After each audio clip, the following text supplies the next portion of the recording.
इस कोर्स के माध्यम से। बाकी तो सभी को जय भीम, नमो बुद्धाय। और आज के इस शाम के सत्र में मैं सबका स्वागत करता हूँ। और जैसे हमारे कोर्स का टाइटल है कि बौद्ध धम्म में भक्ति योग साधना, इस विषय की जो हमारी सार्थकता है या जो उद्देश्य रख के हमने ये प्रवास शुरू किया था, तो उसमें से बहुत सारी बातों को हम बौद्धिक रूप में, वैचारिक रूप में, भावनिक रूप में और कुछ अनुभव के रूप में भी हम समझकर आगे बढ़ने का प्रयास कर रहे हैं। तो ये बहुत ही अच्छा तरीका है कि हम विषय की गहराई को अलग अलग तरीके से हम उसे समझकर आगे बढ़ रहे हैं या बढ़ने का हम प्रयास कर रहे हैं। तो हमारा जो आध्यात्मिक प्रवास है, आध्यात्मिक जीवन जो है, इसी प्रकार से हमने बहुत सारे उसके जो पहलू है, एक पहलू से जीवन पूर्ण नहीं होता है। जीवन के बहुत सारे पहलू होते हैं और उस पहलुओं में 3 पहलू बहुत महत्वपूर्ण है। अगर हमें बुद्ध को भी समझना है या हमें अपने आप को भी समझना है, तो 3 पहलुओं को हमने खास समझकर उसका अनुभव करना चाहिए। एक तो हमारा बौद्धिक पहलू, बौद्धिकता। दूसरी जो है हमारी जो मानसिकता, और तीसरी है भावनिकता। तो बुद्ध का भी स्वरूप हमें इन 3 पहलुओं में देखने को मिलता है, जिसे हम बुद्ध की जो अंतर्दृष्टि जो है, या जिसे हम प्रज्ञा कहते हैं एक शब्द में, और दूसरी जो उनकी मानसिकता जो है, पूरी तरह से विमुक्त मानसिकता है, क्लेशों से संपूर्ण मुक्त अवस्था, ऐसी उनकी मानसिकता है। और तीसरा जो पहलू जो है वो उनकी भावनिकता, जिसमें करुणा और मैत्री का संचार है। तो 3 पहलू से जब हम बुद्ध को समझते हैं, तो बुद्ध का जो अस्तित्व जो हमें पढ़ने सुनने को मिलता है, और आज जो हम बुद्ध को समझना चाहते हैं, इसमें बहुत सहज संवाद हो सकता है। अगर हम बुद्ध के एक ही पहलू को देखते हैं और उसी को स्वीकार करते हैं, जैसे कि बुद्ध की प्रज्ञा, और प्रज्ञा के बाद के जो 2 पहलू है कि बुद्ध का विमुक्त जो मन है या बुद्ध का जो भावनिक मन है, उसको अगर हम इग्नोर करते हैं या उसको अगर हम समझ नहीं पाते हैं, तो ये सभी बातें जो श्रद्धा और भक्ति और जो स्वयं बुद्धत्व का जो अनुभव है, हमसे हमसे वो दूर जा सकता है या हम उससे दूर जा सकते हैं। क्योंकि सिर्फ बौद्धिक रूप में बुद्ध को समझना पर्याप्त नहीं है, उससे हमें सच्चे बुद्ध दिखने वाले नहीं है। बुद्ध का एक स्वरूप दिखाई दे सकता है कि बुद्ध प्रज्ञावान हैं, जिन्होंने अंतर्दृष्टि या संसार के संस्कारिकता को देखा और असंस्कारिकता को भी देखा, जिसे हम प्रज्ञा कह सकते हैं। लेकिन उनके जो 2 महत्वपूर्ण पहलू है, अगर उस पहलू को अगर हम नहीं देख पाते हैं, तो बुद्ध की तरफ हमारा जो जाने का जो उद्देश्य है या जाने का जो प्रवास जो है, वो कमज़ोर हो सकता है और हम सही तरीके से बुद्ध के मार्ग का अनुसरण हम नहीं कर सकते। और इसलिए जो विषय हमने पसंद किया है कि हमारी जो श्रद्धा और भक्ति जो हमारे भावनाओं से जुड़ा हुआ जो केंद्र है, और जिससे हमें विमुक्ति का अनुभव दिला सकता है, मन के जो क्लेशों को शुद्ध कर सकता है, ऐसी भावना, ऐसी श्रद्धा। अगर मन क्लेशों से शुद्ध होगा, तो अपने आप ही चित्त की प्रज्ञा की अवस्था का अनुभव हम ले सकते हैं, क्योंकि श्रद्धा ही प्रज्ञा में परिवर्तित होती है। जब उसमें भक्ति का समन्वय हो जाता है, तो उसकी गति जो है 100 गुना बढ़ जाती है। श्रद्धा तो अपने आप में है ही, लेकिन श्रद्धा के साथ में जब भक्ति का मतलब ये है कि उसके साथ में समर्पण, बुद्ध के भावनिक जो अंग है, जिसे हम महाकरुणा कहते हैं, जो करुणा का अर्थ ही ये है कि वो लोगों के दुखों को मुक्त करने का संकल्प है। जो बुद्ध ने करुणा के माध्यम से लिया है, वो लोगों को वो निरंतर दुख से मुक्त होने के लिए मदद करते हैं। तो उस पे विश्वास रखना, उस भाव को स्वीकार करना, ग्रहणशील रहना, उसके सहवास में आना, उसके सहवास में रहना, वही भक्ति का शुद्ध स्वरूप है, जो हम आज के सुबह के अमिताभ बुद्ध और सुखावती का जो हमने कुछ समय के लिए भी क्यों ना हो अनुभव किया है, तो ये उसी का ही अनुभव है। जब तक हम मन के शुद्ध अवस्था में नहीं पहुंचते हैं या उसका हमें थोड़ा भी अनुभव नहीं होता है, तब तक शुद्ध प्रज्ञा जो है या बुद्धत्व की जो अनुभूति है, वो हमें नहीं हो सकती। और उसकी अनुभूति हम निश्चित ही है ध्यान साधना के माध्यम से जो हमने किया है, उससे कुछ न कुछ हमें झलक मिली है कि हमने देखा है कि सही में बुद्ध के समीप मैं हूँ या बुद्ध मेरे समीप है। देखते हैं कि आज के इस विषय के अंतर्गत हम उसी के जो मूल तत्व जो है, और उस तत्व के अंदर जो अमिताभ बुद्ध के प्रति जो साधना है या अमिताभ बुद्ध की जो भूमिका है और सुखावती लोक का जो स्वरूप है, इस बारे में हम थोड़ी बातें और अधिक जानना चाहेंगे, ताकि हमारी जो बौद्धिक स्पष्टता है या बौद्धिक श्रद्धा जो है, उसको हम पूरी तरह से सुस्पष्ट कर सकें। क्योंकि अगर बौद्धिक स्पष्टता अगर सुस्पष्ट नहीं है, तो फिर मानसिक और भावनिक श्रद्धा भी अस्पष्ट हो जाती है, हमें संभ्रमित करती है, विचिकित्सा में ले जाती है। तो इसलिए जो बातें हम कर रहे हैं और जो बातें हम सुन रहे हैं, करना और सुनना, इसमें जो तालमेल है, वो हमने स्थापित करना चाहिए। जो हम सुन रहे हैं तो स्पष्टता से सुनना चाहिए, चिंतन करके उसका हमें स्वीकार करना चाहिए, और उसी चिंतन, उसी ही ग्रहणशीलता से हमने अपने आचरण को भी करने का प्रयास करना चाहिए। जैसे कि हम ध्यान के माध्यम से हमने कुछ हद तक हम प्रयास कर रहे हैं। तो आज इस विषय के अंतर्गत हम 3 बातों को देखने वाले हैं, जिसमें बौद्ध धर्म में जो श्रद्धा भक्ति के मूल तत्व क्या है, उसको हम देखेंगे। उसके बाद बुद्ध की जो 3 काया है, उस 3 काया का श्रद्धा भक्ति में क्या स्वरूप है,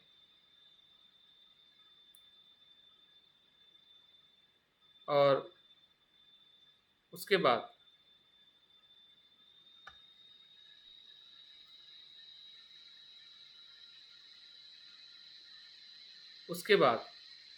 जो अमिताभ बुद्ध और सुखावती पंथ या सुखावती लोग और अमिताभ बुद्ध भक्ति योग के भीतर या भक्ति योग का कैसे हमें अनुभव कराता है, या उसके तत्व क्या है, वो क्या अनुभव हम लेते हैं। जैसे कि सुबह के ध्यान में हमने लिया है, अभी थोड़ा हम और बौद्धिक रूप में उसको हम जानना चाहेंगे, समझना चाहेंगे, ताकि हमारी जो ध्यान साधना की जो स्पष्टता जो है और गहरी और हमें उसका लाभ मिल सके।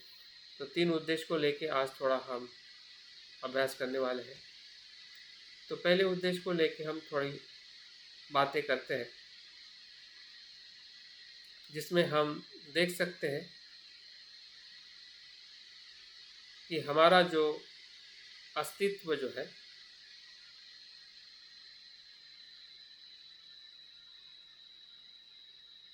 जिसको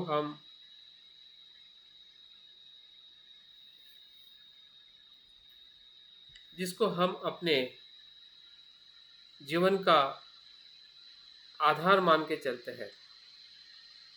जीवन का आधार श्रद्धा है। भले कभी कभी वो हमें गलत दिशा में लेके जाती है, लेकिन फिर भी हम संवर जाते हैं कि ये गलती हुई है। लेकिन श्रद्धा के बिना कोई भी कार्य हमसे नहीं हो पाता है।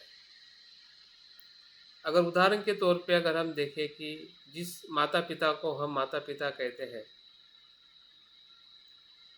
तो वो श्रद्धा ही है,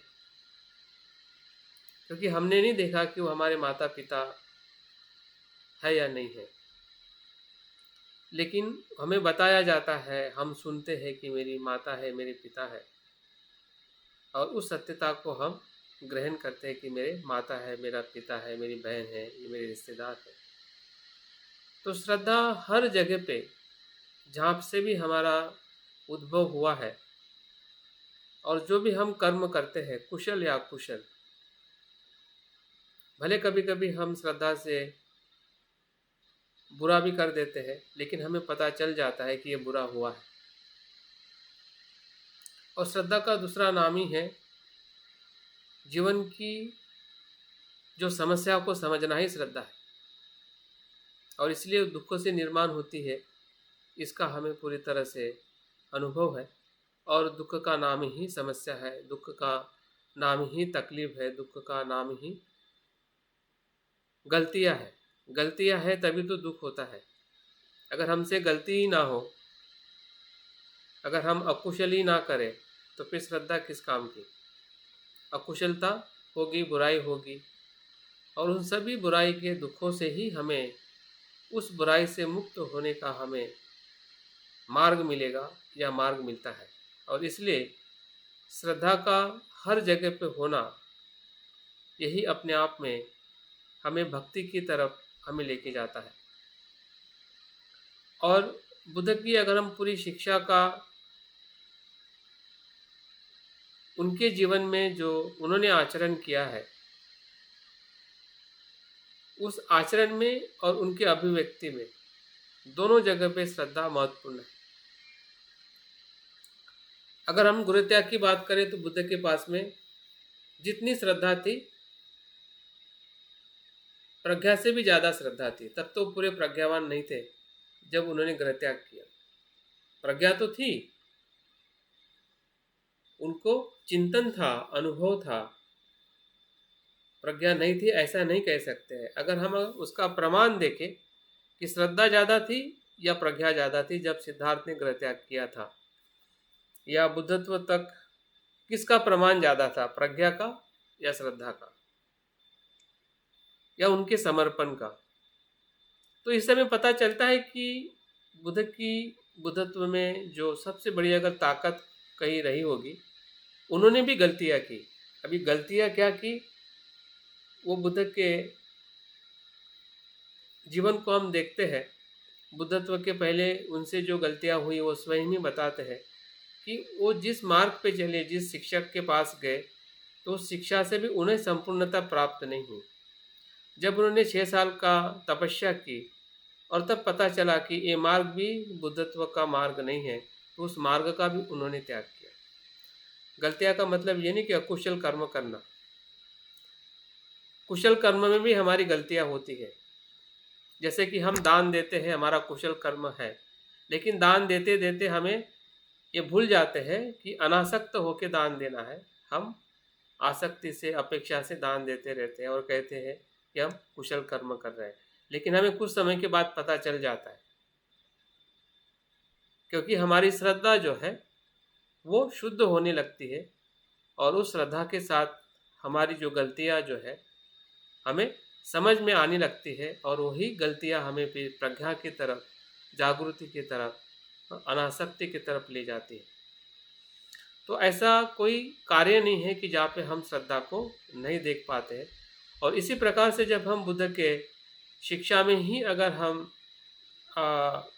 भक्ति का तत्व अगर हम ढूंढते हैं, तो ऐसे अनेक उदाहरण हैं, अनेक क्या सभी उदाहरण हैं। अगर आप जितने भी बुद्ध के समय महान व्यक्ति रहे हैं, या जो भी घटना को हम उनके व्यक्तित्व में देखते हैं, जैसे कि पटाचारा का उदाहरण हो, क्या अंगुलीमाल का उदाहरण हो, इन सभी उदाहरणों से हमें पता चलता है कि बुद्ध के पूरे शिक्षा के भीतर हम्म, बुद्ध का पूरा शिक्षा का जो आधार जो था, हाँ, वो कहीं ना कहीं श्रद्धा से ही शुरुआत होता है। अगर बुद्ध की पहली शिक्षा कोई अगर हम देखते हैं, जब बुद्ध ने 5 लोगों को अपना अनुभव बताया, तो वहीं से एक श्रद्धा भाव निर्माण हो जाता है। जैसे ही बुद्ध को 5 लोग देखते हैं और 5 लोगों के मन में जो प्रतिक्रियाएं निर्माण होती है और प्रतिक्रिया धीरे धीरे शांत होने लगती है, उनके संभ्रम शांत होने लगते हैं और उस श्रद्धा भाव से बुद्ध को वो ग्रहणशील हो जाते हैं।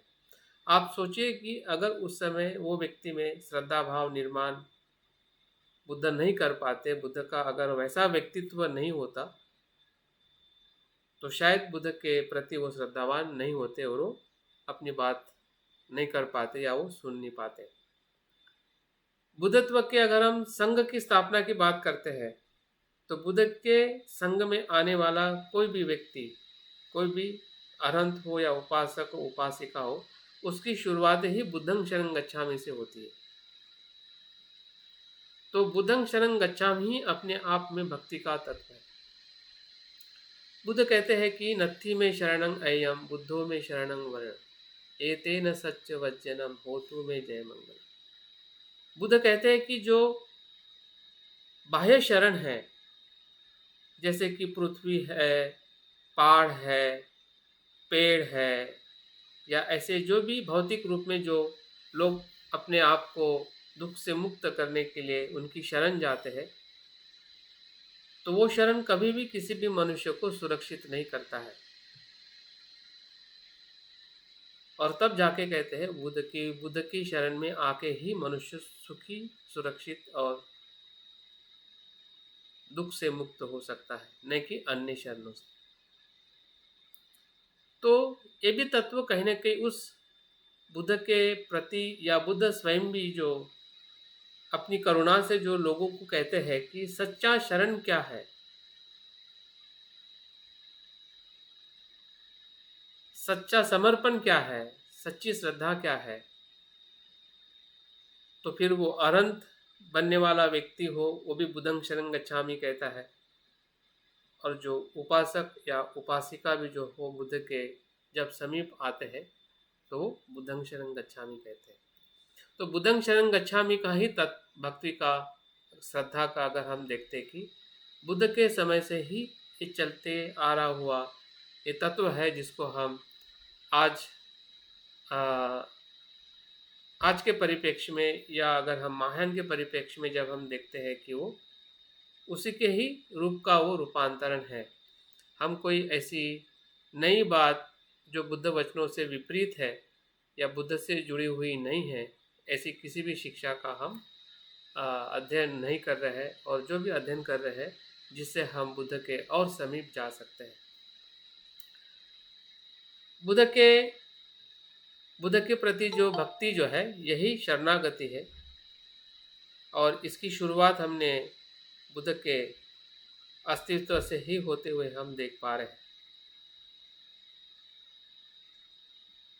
और जो श्रद्धावान होता है, हाँ, यहाँ पे ऐसा भी कहा गया है, जो श्रद्धावान होता है उन्हीं के लिए बुद्ध अमृत के द्वार खोलते हैं, और इसलिए श्रद्धा की प्राथमिकता आवश्यकता है। हम अपने लिए स्वयं मार्ग का निर्माण नहीं कर सकते, हमें बुद्ध को अपना मार्गदाता बनाना पड़ता है, और इसीलिए उनकी शरण अत्यंत आवश्यक है।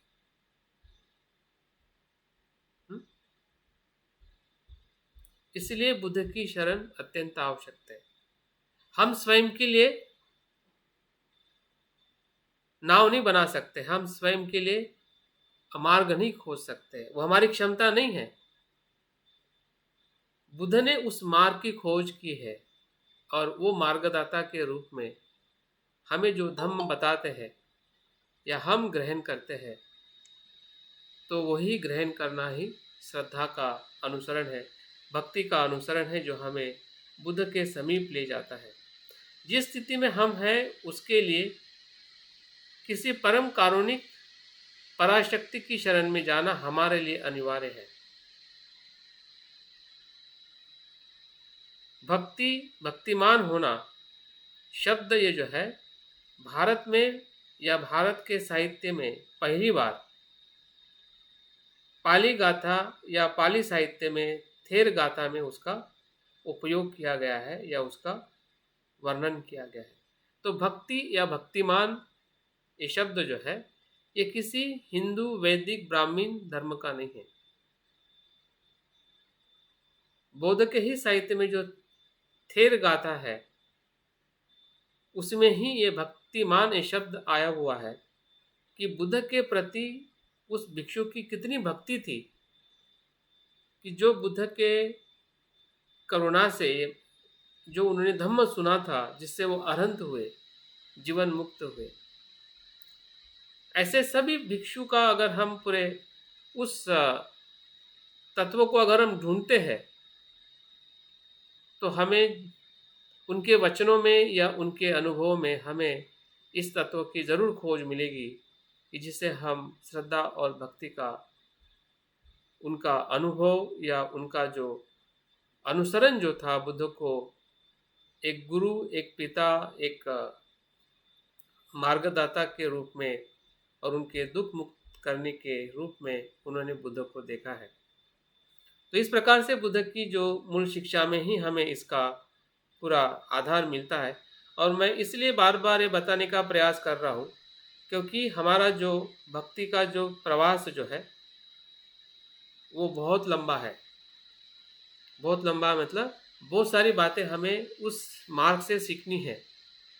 बहुत सारी बुद्ध की या बोधिसत्व की ध्यान साधना को हमें समझना है या ऐसे बोधिसत्व या बुद्ध की ध्यान साधना करने वाले हमारे आसपास के मित्र हो सकते हैं।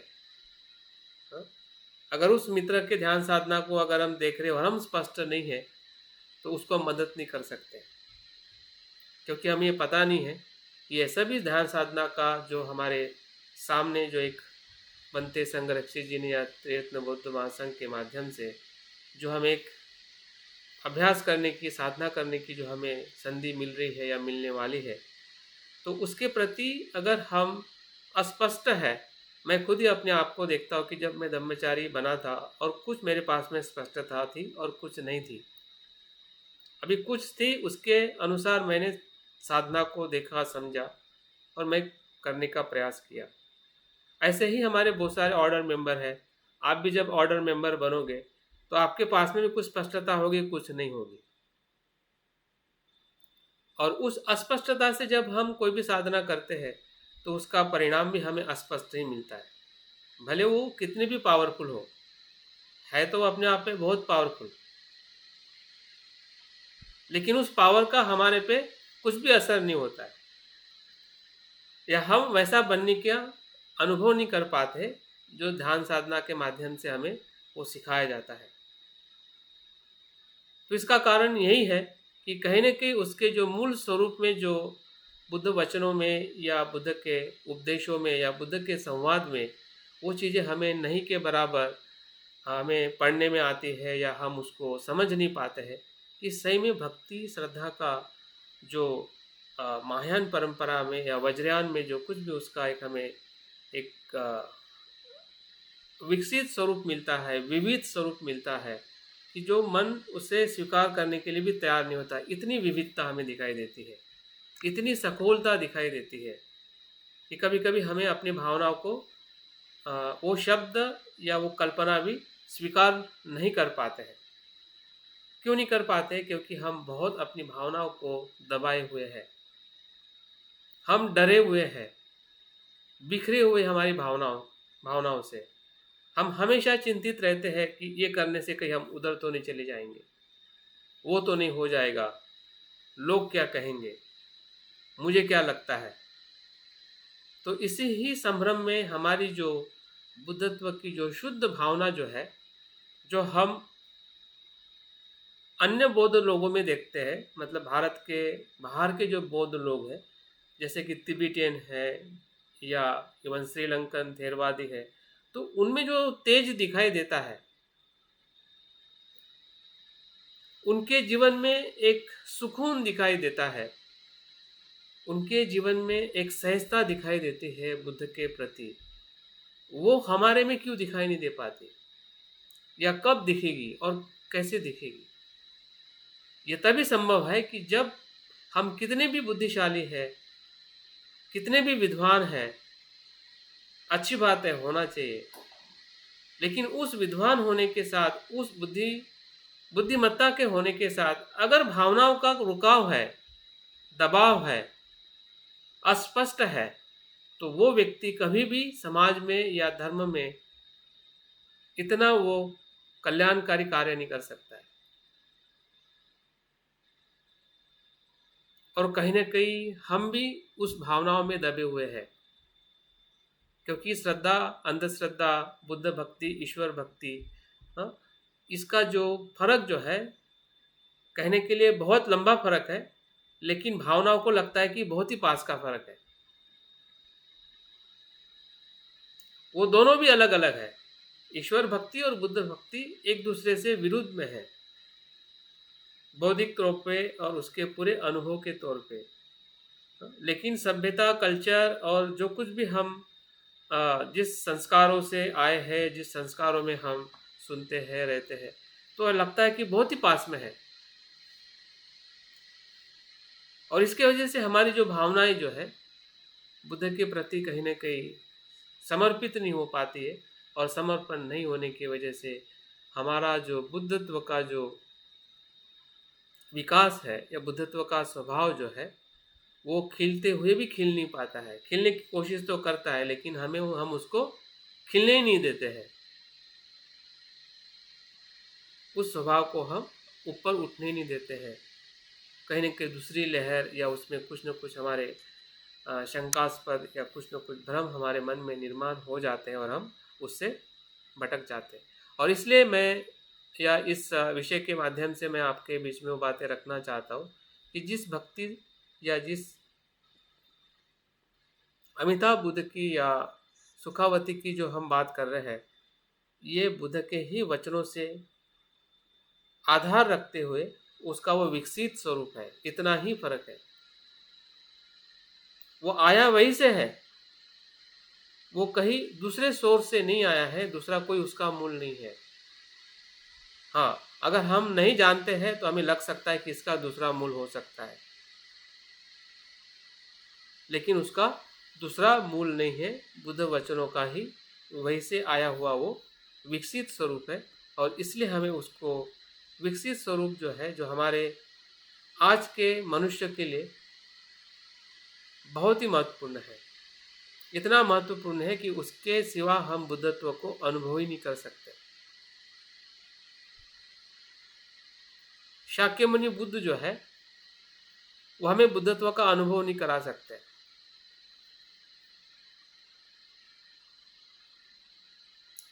शाक्यमुनि बुद्ध की धर्म काया हमें बुद्धत्व का अनुभव करा सकते, और उसी का ही नाम अमिताभ बुद्ध है। तो इतनी, मतलब उसकी जो ज़रूरत है उसको समझना, और उसके प्रति हमें विश्वास रखना, या उसके सहवास में जाना, हाँ, तभी हम सच्चे अर्थ में शाक्यमुनि बुद्ध को भी देख सकते हैं, और हमारे भीतर भी बुद्धत्व का अनुभव कर सकते हैं। अन्यथा हम शाक्यमुनि बुद्ध को भी नहीं देख पाएंगे, ना समझ पाएंगे शाक्यमुनि बुद्ध क्या थे, और हमारे भीतर भी जो बुद्धत्व जो है उसको भी हम समझ नहीं पाएंगे। इतने पास में होने के बाद में भी हमारी विरासत वो है, हम अभ्यास वो कर रहे हैं, हमारा उद्देश्य वो है, लेकिन वही प्राप्त ना हो तो उससे ज़्यादा दुख किसको हो सकता है? उससे ज़्यादा विडंबना किसकी हो सकती है? हमारी ही होगी, क्योंकि हमारे पास में है, लेकिन फिर भी उसको हम देख नहीं पा रहे, अनुभव नहीं कर पा रहे। और इसलिए अगर हम इस बुद्ध के और आनंद के सारे पुस्तक को जो बुद्ध उपदेश देते हैं, इस उपदेश को अगर हम बुद्ध वचनों में देखते हैं, तो इससे भी हमें बुद्ध के प्रति जो आनंद और सारिपुत्र की जो श्रद्धा थी, और बुद्ध उन्हें क्या कहते हैं और किसको शरण जाना कहते हैं, इससे हमें और ज़्यादा स्पष्टता आ सकती है। बुद्ध आनंद को कहते हैं, भिक्षुओं, आत्मदीप होकर विहारो, आत्मशरण।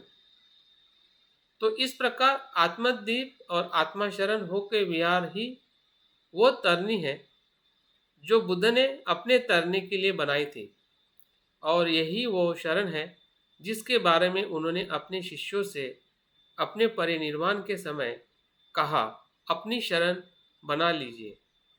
इस प्रकार बुद्ध की शरण लेने का अर्थ भी हमारे लिए वही हो जाता है जो आत्मदीप आत्मशरण होने का है। बुद्ध की शरण लेने में और आत्मदीप और आत्मशरण होने में कोई भेद नहीं। ये बुद्ध का संवाद है आनंद से कि आत्मशरण मतलब अत्तदीप भव, स्वयं के शरण में जाना ही बुद्ध की शरण में जाना है, और बुद्ध की शरण में जाना ही स्वयं की शरण में जाना। मतलब स्वयं बुद्ध होना ही बुद्ध की शरण है, या उस बुद्ध स्वभाव के सहवास में आना, सहवास में रहना, वही बुद्ध की शरण है। क्योंकि बुद्ध ने भी अपने आप को उसी ही शरण से तारा है। बुद्ध का शरण क्या होता है? बुद्ध की शरण में जाते हैं, और बुद्ध की शरण में ही मतलब है कि वह स्वयं के शरण जाकर ही स्वयं को तारते हैं, इस भव संसार से स्वयं को तारते हैं, और औरों को भी तारने के लिए, जिसे हम करुणा कहते हैं, वो अपने शरण में आकर स्वयं के शरण में आने का मार्ग बताते हैं, या स्वयं के शरण में आकर बुद्ध की शरण में आने को कहते हैं। तो हम देख सकते हैं कि शरण का, शरण गमन का, या बुद्ध की शरण जाने का, जो बुद्ध के वचनों में ही या उनके अंतिम उपदेशों में ही उसका हमें पूरा संदर्भ मिलता है, या वो स्पष्टता मिलती है। तो उसके बाद में जो कुछ भी विकास हुआ है वो हमारे लिए एक प्रकार से इसी का ही वो आधार है, जो हम अमिताभ बुद्ध और अनेक बुद्ध के स्वरूप में हम साधना या मंत्र का पठन और स्मरण करते हैं। और एक बात को हम देख सकते हैं कि बुद्ध की अनुकंपा ही आधार है सुखावती पंथ का।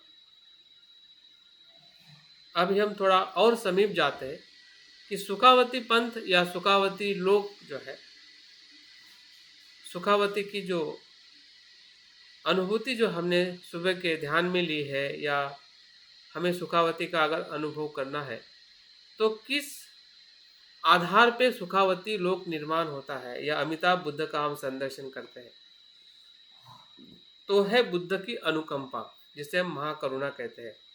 और मैंने शुरुआत में ही कहा कि बुद्ध के पहलुओं को समझने का जो तरीका जो है, हमने तीनों प्रकार से इस्तेमाल करना चाहिए। एक तो उनकी अंतर्दृष्टि, जिसे हम प्रज्ञा कहते हैं, दूसरी है उनकी जो मन की विमुक्त अवस्था, सभी क्लेशों से मुक्त ऐसी अवस्था, और तीसरा है उनका भावनिक पहलू, जिसमें करुणा सबसे महत्वपूर्ण है। और इसी करुणा के आधार पर सुखावती पंथ, सुखावती लोक या अमिताभ बुद्ध, या उसके बाद में जो भी बुद्ध की हमें अलग अलग स्वरूप में हमें अभ्यास करने को मिलता है, वो इसी के ही तत्व के आधार पे वो आगे विकसित हुआ है। अगर हम बुद्ध के पूरे व्यक्तित्व में देखते हैं, तो एक अगर हम महिला का उदाहरण ले, पटाचारा के जीवन में बुद्ध की करुणा कितनी श्रेष्ठ थी। हमें सभी को पता है कि पटाचारा एक महिला जो अपने एक पुत्र को खोती है, हाँ, और दुख से पीड़ित होकर पूरे गांव में फिर घूमती रहती है, लेकिन उस दुख से वो मुक्त नहीं हो पाती है। बुद्ध के समीप जाकर बुद्ध के पास विनती करके बुद्ध उसको आश्वासन देते हैं कि बेटी, तू चिंता ना कर, मैं तेरे पुत्र को जीवित कर दूं, लेकिन तू मेरा इतना सा काम कर। तो उसकी जो ग्रहणशीलता को निर्माण करना, यही बुद्ध के भक्ति की तरफ वो बुद्ध लेके आते हैं। बुद्ध वहाँ पे उनको प्रज्ञा नहीं बताते हैं कि तुम्हारा पुत्र मर गया है और ये अनित्य है।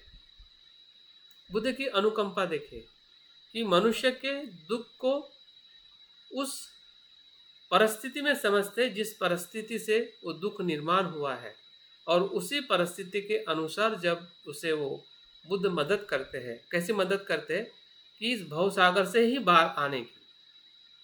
सिर्फ इसलिए मदद नहीं करना चाहते हैं कि उसका पुत्र मरा है या नहीं मरा है, या वो जीवित होगा या नहीं होगा। बुद्ध का ये उद्देश्य नहीं होता है। अगर वो उद्देश्य होता तो शायद वो भिक्षुनी नहीं बनती, बुद्ध की शरण में नहीं जाती। उसको पता चल जाता कि मेरा पुत्र तो मर गया है, तो चलो संसार में वापस जाते हैं। लेकिन बुद्ध के प्रति जो उसकी अनुकंपा है, बुद्ध की अनुकंपा है, और उसका विश्वास है कि बुद्ध ने जो बताया है, वो जब वो करती है तो उसको धीरे धीरे पता चलने लगता है कि सत्यता क्या है, और वो अपने आप समझ के ही स्वयं के शरण में आके बुद्ध के शरण में आती है। तो ये पटाचारा की कहानी सिर्फ कहानी नहीं है, ये ऐसे सुख की अवस्था में बुद्ध उसे ले जाते हैं कि उसी अवस्था को बुद्ध की अनुकंपा या करुणा का ही आधार होता है। जब सभी दुख में हम फंस जाते हैं, सब कुछ होने के बाद में भी हम दुखी रहते हैं। सब कुछ मतलब सब कुछ, धन, बुद्धि, पद, सब कुछ हमारे पास में है, फिर भी मन के भीतर जब असमंजस्य होता है, कुछ तो भी मतलब दर्द होने लगता है कि कुछ तो कमी है। और तभी बुद्ध की करुणा के संपर्क में जब हम आते हैं, हम समर्पित होते हैं, ये बुद्ध ही है कि जो मेरे दुख को मुझे मदद कर सकते हैं, या मैं उनसे मदद ले सकता हूँ। तो बुद्ध की करुणा हम पटाचारा के इस जीवन में देख सकते हैं। ऐसी बहुत सारी पटाचारा, अगर हम थेरी गाथा पढ़ते हैं तो पूरी पटाचारा का ही जीवन था। एक भी ऐसी स्त्री नहीं थी कि जिसको दुख का, यातना का अनुभव नहीं था। अगर एक एक महिला के हम थेरी गाथा को पढ़ते हैं तो ऐसी दर्दनाक महिलाओं की कहानी है। हमें पता है कि उस समय का जो समाज महिलाओं को किस प्रकार से देखता था, फिर उसके पिता हो या माता हो, या फिर समाज में जो गणिका जैसा जो व्यवसाय करना पड़ता था, तो महिलाओं का जीवन बहुत दर्दनाक था। और ऐसी दर्दनाक जीवन में जीने वाली महिलाएं जब बुद्ध के वचनों के संपर्क में आती है, बुद्ध की करुणा का अनुकंपा उस महिलाओं पर होती है, तो अनंत हो जाती है। ये मैं नहीं कह रहा हूँ, इसके भीतर जो उसका वर्णन किया है उससे उसकी जानकारी मुझे भी मिली है। मुझे भी अचंभा लगा है कि सही में बुद्ध की करुणा कितनी महान थी, जिसमें महिलाओं का जो दुख है, किस प्रकार से वो दुख से मुक्त हुई है। अंगुलीमाल की अगर हम कथा देखते हैं तो अंगुलीमाल के भी ऐसे ही शब्द है। अंगुलीमाल भी यही कहता है कि बुद्ध की जो अनुकंपा मेरे साथ में थी, कि जिसके कारण मैं अनंत बनने के बावजूद भी जो लोगों ने मुझे दुख दिया, यातनाएं दी, क्योंकि वो मेरे ही कर्म का परिणाम था। मैंने जो लोगों को मारा था, इसी के वजह से लोग भी मुझे मार रहे थे। और बुद्ध कहते हैं कि अंगुलीमाल तुमने किए हुए कर्म का ही परिणाम है, उसे सहनशीलता से सहन करो और निर्वाण को प्राप्त करो। तो वो सहन करने की जो शक्ति या जो सामर्थ्य जो अंगुलीमाल में जो उन्होंने देखा, और देखा कि बुद्ध की कितनी करुणा है। ऐसे उदाहरण हमें अनेक बौद्ध जो पाली साहित्य को अगर हम थोड़ा और गहराई से इस परिप्रेक्ष्य में जब हम देखते हैं, तो कुछ उदाहरण मुझे कथावत्तु जो है उसमें भी मिले हुए। कथावत्तु मतलब ऐसा ग्रंथ है कि जब तीसरी बौद्ध संगति में इसकी रचना की गई थी और उसमें उस समय के जो भी अ, अन्य भिक्षुओं के जो मत थे उसके बारे में इसमें बताया गया था कि अन्य भिक्षुओं के मत क्या है। तो इसमें भी महासंघ भिक्षुओं का मत ये था कि बुद्ध जो है सभी दिशाओं में अवस्थित होते हैं। ये बाद में विचार स्पष्ट हुआ और अमिताभ बुद्ध को पश्चिम दिशा में संबंध किया गया जहाँ उनका सुखावती लोक होता है। इसी प्रकार अन्य तीन बुद्धों को भी अन्य तीन दिशाओं से संबंधित किया गया और सबसे मध्य में वैरोचन बुद्ध को स्थान दिया गया। जो जो हम पांच ध्यानी बुद्ध मंडल देखते हैं, हाँ, इसी का ही विकसित स्वरूप है। ये बातें, इसका वर्णन कथावस्तु जो त्रिपिटक में जो अभिधम्म पिटक का जो ग्रंथ है इसमें इसका विवेचन मिलता है, इसका वर्णन मिलता है। और इस समय अशोका के समय के तीसरी संगति का एक ग्रंथ है। तो तीसरी संगति मतलब बुद्ध के 200 महापरिनिर्वाण के 200 या 300 वर्ष के बाद की ये विकसित प्रक्रिया तभी से हमें प्रारंभ होते हुए दिखाई देती है। और वहाँ से हमें धीरे धीरे अगर हम और कुछ साहित्य का अवलोकन करते हैं, जैसे कि मिलिंद प्रश्न में भी इसका जिक्र आता है। और मिलिंद राजा, हमें पता है कि मिलिंद जो राजा था, जो नागसेन को एक प्रश्न करता है कि आप कहते हैं कि 100 वर्ष तक भी पापमय जीवन बिताने या बुरे कर्म करने पर भी यदि कोई मरते समय एक भी बुद्ध के गुण को अगर स्मृति करता है तो वो देवलोक में उत्पन्न होता है। हाँ? ये नागसेन मिलिंद को कहते हैं। तो मिलिंद राजा बोलता है कि ये कैसे संभव है, और आपको मुझे भी लग सकता है कि सिर्फ पूरे जीवन भर वो अकुशल कर्म करे और एक क्षण के लिए ही अगर वो बुद्ध के गुणों का अगर स्मरण करता है तो वो मृत्यु के बाद वो सदगति को प्राप्त होता है। ये प्रश्न आपके मेरे हम सबके मन में निर्माण होता है, हो सकता है। तो जब वो नागसेन जवाब देते हैं, बहुत ही अच्छा है, ध्यान से सुनिए।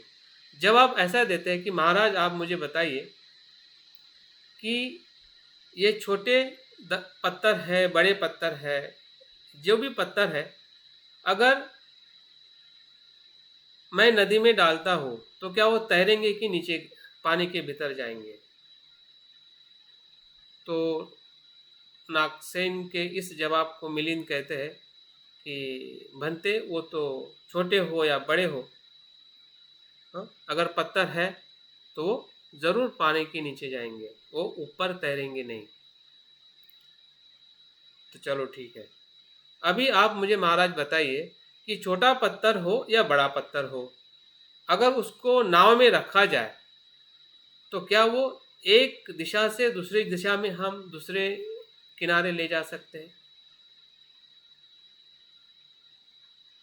तो मिलिंद राजा कहते हैं कि एकदम बराबर ले जा सकते। तो नागसेन कहते हैं कि महाराज इसी प्रकार से जब हम बुद्ध की नाव में बैठ जाते हैं, बुद्ध की नाव में बैठने का मतलब बुद्ध के गुणों का स्मरण करना, फिर वो छोटा पाप हो या बड़े बड़े समय के लिए हो या छोटे समय के लिए, छोटा हो या बड़ा हो, हाँ, अगर हम ज़्यादा स्मरण करते हैं तब भी हम इस भवसागर से हम बुद्ध के उस नाव में, मतलब बुद्ध का नाव मतलब यहाँ पे बुद्ध की करुणा है, इस नाव में अगर हम बैठते हैं तो हम एक बार भी स्मरण करते हैं या अनेकों बार भी स्मरण करते हैं, फिर भी हम बुद्ध के करुणा के नाव में बैठने से हम इस भवसागर को पार कर सकते हैं।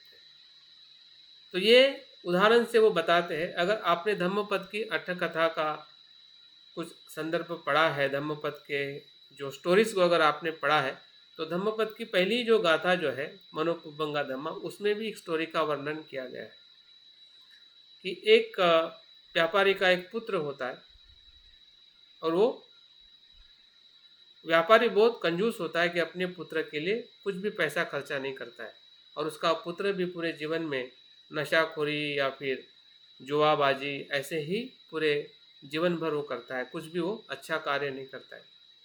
जब उसका समय बीमारी होने की वजह से मृत्यु के वो समीप आता है, तो उसके पिताजी भी उसको दवाई के लिए भी पैसा नहीं देते हैं। अगर आप वीडियो ऑन रखोगे तो मुझे अच्छा लगेगा। सुभाष जी को मैं देख रहा हूँ तो वीडियो ऑन करके बैठे हैं।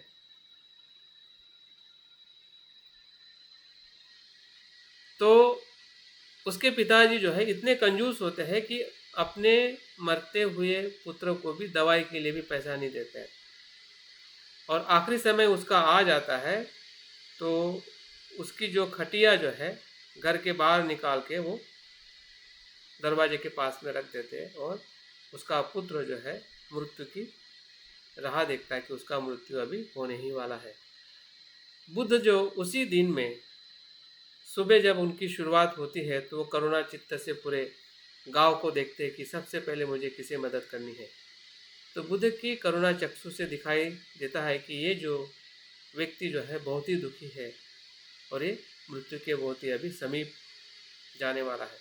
तो बुद्ध अपनी जो चर्या जो है, सुबह की चर्या भोजन के लिए विहार से निकलते हैं, तो वो जो लड़का जिस जगह पे आखिरी सांस गिन रहा रहता है उसी ही उसके घर के सामने से बुद्ध निकलते हैं। उसी सामने से जब बुद्ध निकलते हैं उसी क्षण में वो जो उसका पुत्र जो है बुद्ध को खुली आंखों से और बहुत ही श्रद्धा से वो देखता है। देखने से उसके हृदय में बुद्ध के प्रति एक श्रद्धा भाव निर्माण होती है कि कितने सुंदर है, कितने अद्भुत है, कितने गुणवान है। जो भी भाव उसके उस क्षण में निर्माण होता है और दूसरे क्षण में उसका मृत्यु हो जाता है। मृत्यु होने के बाद उस मृत्यु की जो गति की चर्चा जो है पूरे गांव में फैलती है। बुद्ध बताते हैं कि इसको सद्गति प्राप्त हुई है। और ये चर्चा जब उसके पिता को पता चलती है तो पिता भी बड़ा आश्चर्यित हो जाता है कि मेरे पुत्र ने तो ऐसा कोई कुशल कर्म किया ही नहीं है, और मुझे सुनने में आ रहा है कि बुद्ध ने कहा कि मेरे पुत्र को सद्गति प्राप्त हुई है। तो उसको भी उत्सुकता निर्माण होती है, बुद्ध के पास जाता है और पूछता है कि भगवंत आप बताइए कि सब लोग कह रहे हैं कि आपने कहा है कि मेरे पुत्र को सद्गति प्राप्त हुई है, जबकि मेरे पुत्र ने ऐसा कोई कर्म ही नहीं किया है। जब मैंने देखा है अपने जीवन में वो अकुशल और व्यभिचारी या जुआरी के जीवन में ही वो रहा है। तब वो बुद्ध बताते हैं कि वो सद्गति को क्यों प्राप्त हुआ है, कि तुम जो कह रहे बात एकदम सही है, लेकिन जब मृत्यु का उसका समय जो आया था उस समय में जो चित्त जो उसका निर्माण हुआ है और उस चित्त के परिणाम स्वरूप वो सद्गति को प्राप्त हुआ। मतलब हम देख सकते हैं कि चित्त और आत्मा में यही फर्क है।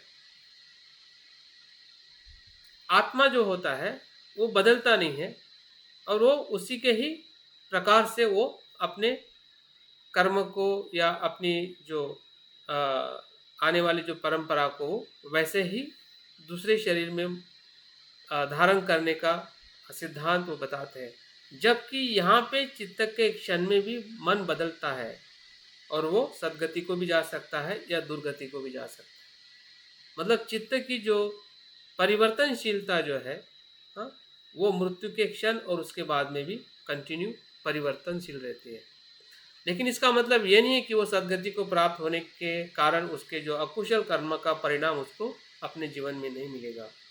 हाँ, लेकिन इस क्षण का क्या परिणाम मिला है, एक क्षण के लिए भी अगर बुद्ध का संदर्शन होता है या उनके प्रति श्रद्धा भाव निर्माण होता है, जिसको हम भक्ति के रूप में हम देख सकते हैं कि बुद्ध के उस करुणा के स्वभाव के प्रति या गुण के प्रति जब हम समर्पित हो जाते हैं तो उस समर्पण का क्या परिणाम मिल सकता है, कि जो हमें इस उदाहरण में भी मिलिन प्रश्न के उदाहरण में भी हमें इसी का ही आधार लेके उसका जो जवाब उन्होंने दिया है कि पत्थर तो ऐसे तैर नहीं सकते लेकिन नाव में वो तैर सकते हैं।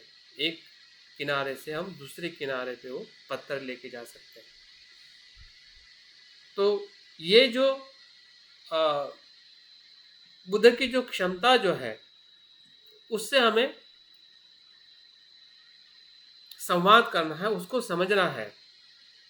ताकि हमारे भीतर जो कुछ भी बुद्धत्व प्राप्त करने की जो अ, कमजोरी है, वो कमजोरी ही हमारा बल बन जाएगा कि जब हम किसी बलवान को अपने समीप देखते हैं।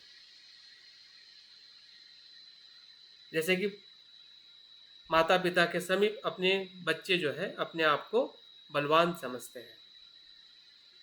उसकी कमजोरियां वहाँ पे समाप्त हो जाती है क्योंकि उनके माता पिता सशक्त है।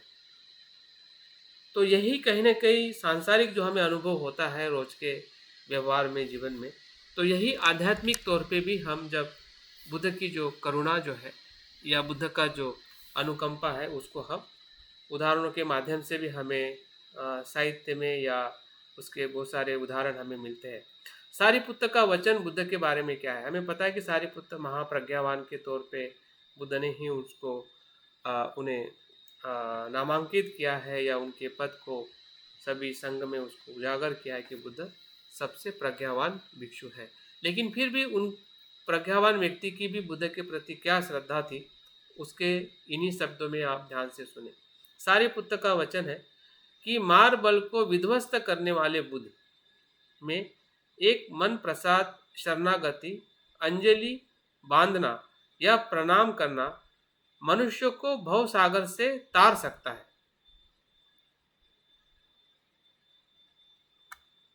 क्या कहता है सारिपुत्र? क्या कहते हैं कि ऐसे बुद्ध को जिन्होंने मार विजय प्राप्त की है, जिसे हम तथागत कहते हैं, ऐसे बुद्ध के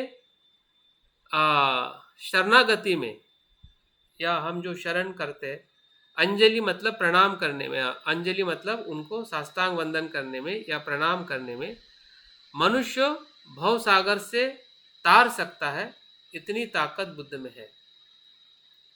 जबकि एक प्रज्ञावान व्यक्ति ऐसा कह रहा है तो हम देख सकते हैं कि बुद्ध के प्रति उनकी जो श्रद्धा भक्ति थी कितनी असीम और कितनी सुस्पष्ट थी, जो उनके वचनों में हमें मिलता है। भव सागर से तार सकता है, इसका अर्थ एक बार श्रद्धा पूर्ण मन से बुद्ध का स्मरण या चिंतन करना, या बुद्ध में एक बार मन को प्रसन्न करना, या बुद्ध के प्रति एक बार मन में श्रद्धा उत्पन्न करना। इसी प्रकार शरणागति, अंजलि बांधना और प्रणाम करना के बारे में अभिप्राय को समझना चाहिए। इस प्रकार पाली परंपरा में विद्यमान आयुष्मान या सारिपुत्र का उत्तम कथन बड़ा लक्षणीय है और इसमें संपूर्ण सुखावती पंथ अपने चरम विकास तक आ गया है, ऐसा हम कह सकते हैं। इसी का ही ये रूपांतरण है जिसे हम सुखावती कहते हैं।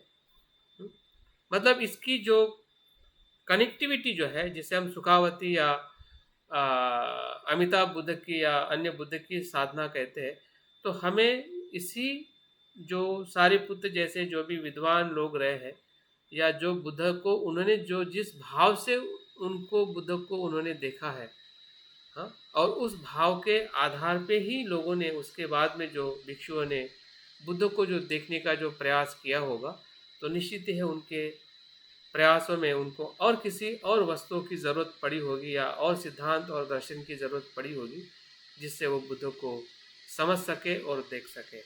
तो यही अनुकंपा ही सभी बुद्ध का आधार है, जिस बुद्ध को हम स्मरण करते हैं, जिस बुद्ध का हम संदर्शन करते हैं। आगे हम देखते हैं कि बुद्ध स्वभाव और अमिताभ बुद्ध का क्या संबंध है। बुद्ध स्वभाव या बुद्ध अंततः हमारे अंदर का ही चित्त है, जिन्हें महायान की भाषा में स्वभाव या बुद्ध स्वभाव भी कहा गया है। अभी हमें यहाँ पे यह भी स्पष्ट होना है कि जिसको हम बुद्ध स्वभाव कहते हैं वही अमिताभ बुद्ध है और अमिताभ बुद्ध ही बुद्ध स्वभाव है।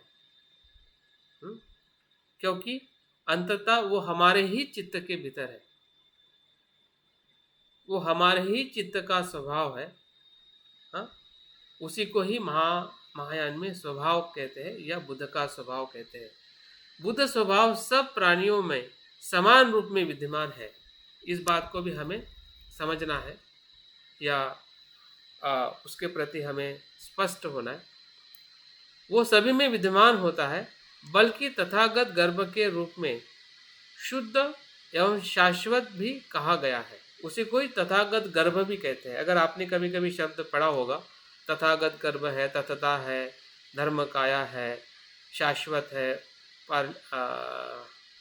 पारलौकिक रूप है, ये सभी शब्द जो है इसे ही बुद्ध स्वभाव को ही अभिव्यक्त करने के लिए उसका उपयोग किया गया है। इसलिए हमें किसी भी अनेक शब्दों का अगर हमें अलग अलग जगह पे उसका संदर्भ मिलता है तो हमें संभ्रमित नहीं होना है, हमें स्पष्ट रहना है कि वो इसी के ही संदर्भ में बात कर रहे हैं।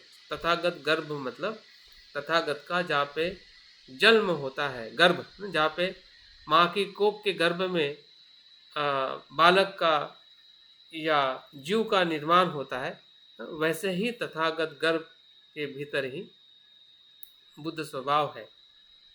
उसको ही हम अमिताभ बुद्ध कहते हैं, या बुद्ध का जो लोकोत्तर स्वरूप है या धम्म का स्वरूप है, उसी को ही बुद्ध स्वभाव कहते हैं। ये अविनाशी तत्व है जिसे हम तत्वता भी कहते हैं, भूतत्ता भी कहते हैं, धर्मकाय भी कहते हैं। और हमारे अंदर साक्षात्कार ही बौद्ध धर्म के आत्म साक्षात्कार का भी रूप वही है। मतलब वो अविनाशी है, इसका मतलब वो अनंत है। अविनाशी का मतलब जिसका जन्म ही नहीं होता है, जिसका जन्म ही नहीं होता है तो मृत्यु भी नहीं होता है, ऐसा तत्व मतलब धर्मकाय है। ऐसा तत्व मतलब तथता है। तथता का मतलब ही सत्यता है।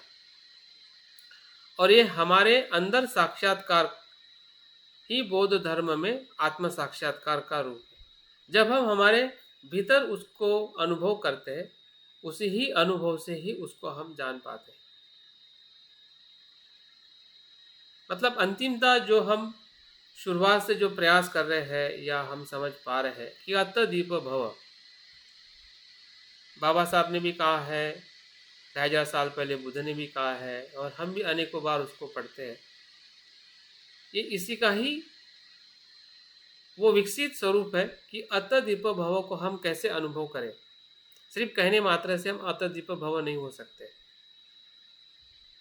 बल्कि उसका जो और गहरा उसका अर्थ है या वहाँ तक पहुँचने की जो प्रक्रिया है, वो अनुभव है, उस अनुभव से हमें गुजरना पड़ेगा, उस प्रक्रिया से हमें गुजरना पड़ेगा। और उस प्रक्रिया के भीतर सबसे शुरुआत होती है हमारे समर्पण, भक्ति और श्रद्धा से।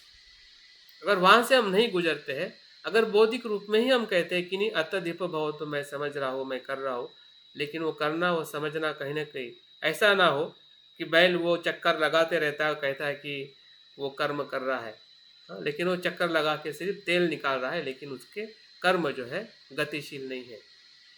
तो हमारे भी ऐसे ही कर्म हो सकते हैं कि हम वहीं पे घूम रहे हैं और हम कह रहे हैं कि मैं निर्वाण की तरफ जा रहा हूँ, क्योंकि चक्कर आने से लगता है कि कभी कभी कुछ प्राप्त हो गया है, लेकिन वो चक्कर वो घूमने का चक्कर है,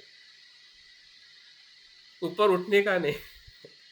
तो हमें ऊपर उठना है, इसका मतलब कहीं ना कहीं हमें बुद्ध के समीप जाना पड़ेगा, बुद्ध के सहवास में हमें अनुभव करना पड़ेगा। और उसके लिए हमें अमिताभ बुद्ध और धर्मकाया बुद्ध की हमें ज़रूरत है। अमिताभ बुद्ध ही इसी अपने अंदर स्थित तथता या बुद्ध स्वभाव के प्रतीक है। जो हम अमिताभ बुद्ध की जो साधना करते हैं वो उसी के प्रतीक है, सत्यता के ही प्रतीक है।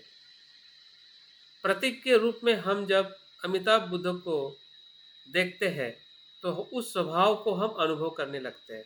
प्रतीक के रूप में अगर हम देखें कि जैसे कि हम एक जगह से अगर दूसरे जगह पे जाना है तो हमें मैप की ज़रूरत है।